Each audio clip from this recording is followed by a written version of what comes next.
या तो इतना काम कर ले कि आपके पास इतनी एक larger than life experiential knowledge हो कि आप बोल सकें ये नहीं चलेगा, या आप इतना पढ़ लें कि आपके पास इतनी लॉग फाइल्स हों कि आप कह सकें ये नहीं चलेगा,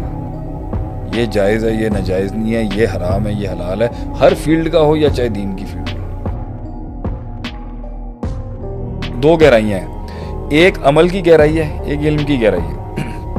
तो अगर कुछ लोग जो हैं अगर अपनी ज़िंदगी के अंदर किसी भी महफिल में बैठ के अपने लिए भी या सिस्टम के लिए भी कम्युनिटी के लिए भी एक नफ़ा बख्श इंसान बनना चाहते हैं जो लोगों को गाइड कर सके, उसके पास लॉग फाइल्स होनी चाहिए, डेप्थ होनी चाहिए, विड्थ होनी चाहिए और मुख्तलिफ डाइवर्सिटीज़ होनी चाहिए, तनव्वुर होना चाहिए, तवस्सु होना चाहिए, जिसके तहत वो अपने सिस्टम की मुख्तलिफ नौइयतों को समझता हो, फिर जुज़ियात को समझता हो, कुलियात को समझता हो, स्ट्रक्चर्स को समझता हो और कौन सी कहाँ से आ रही है, कहाँ से जा रही है समझता हो।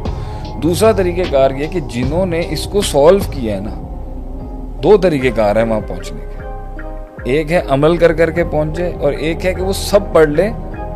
जो सब किया है लोगों ने। ठीक है, अगर हमने एक जगह पहुँचना है तो वहाँ से जो लोग जो विजडम का लेवल है, जहाँ देखें सबसे बड़ी बात यह है किसी भी फील्ड के अंदर, अभी हम बात करें मुख्तलिफ फील्ड के, आलिम बनने की नहीं क्या, फील्ड पे टॉप पर जो आदमी बैठा होगा ना, he is going to be a wise man, a very wise, गुजर के आया वो जैसे भी आए, वो जो टॉप नॉच बेंच होगी ना, वो विजडम की बेंच होगी जो सबको ये बताएगा यहाँ ये चलेगा, ये नहीं चलेगा। सही है, ठीक है, चाहे वो आप, ये बहुत बुरा लगता है किसी को। बल्कि मैं साहब पढ़ा रहा था ना उसूल फिक़ह के अंदर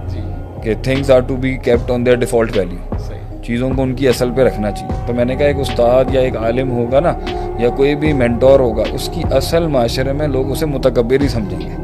जो किसी की इस्लाह करने के लिए आएगा ना, वो by default as an arrogant man ही लिया जाता है। सही, भाई तुम हमारे तार छेड़ो, तो वो फिर उसमें खामियां निकालेंगे, तो आपने बात देख के करनी होती। Coming back to that thing, तो हर फील्ड के अंदर एक डेप्थ मिल जाती है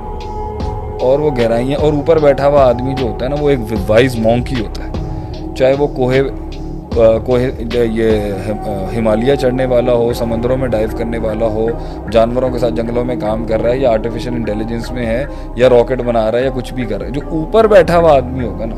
वो विजडम होगी, वो जो एप्लीकेटिव विजडम होगी डाइवर्सिटीज़ की, कि कितने फॉर्मेट्स हो सकते हैं इस एक मसले के, और इस सारे फॉर्मेट की इंटीग्रेशन मुख्तलिफ एस्पेक्ट्स के साथ कितनी है, और मैं तुम्हें बताऊंगा इसमें चलना कैसे है। ये है हर फील्ड की टॉप नॉच बेंच। तो अब जिन लोगों, और ये वहाँ तक वही लोग पहुँचना चाहेंगे जिनकी ज़िंदगी में तशनगी थी, क्यूरियोसिटी थी, वो जानना चाहते थे। इसके रास्ते के बीच में क्या होगा उस पर भी बात कर लीजिएगा, सेकंड फेज उसमें लाऊंगा मैं, लेकिन पहुँचने के बाद आपके पास वो गद्दी है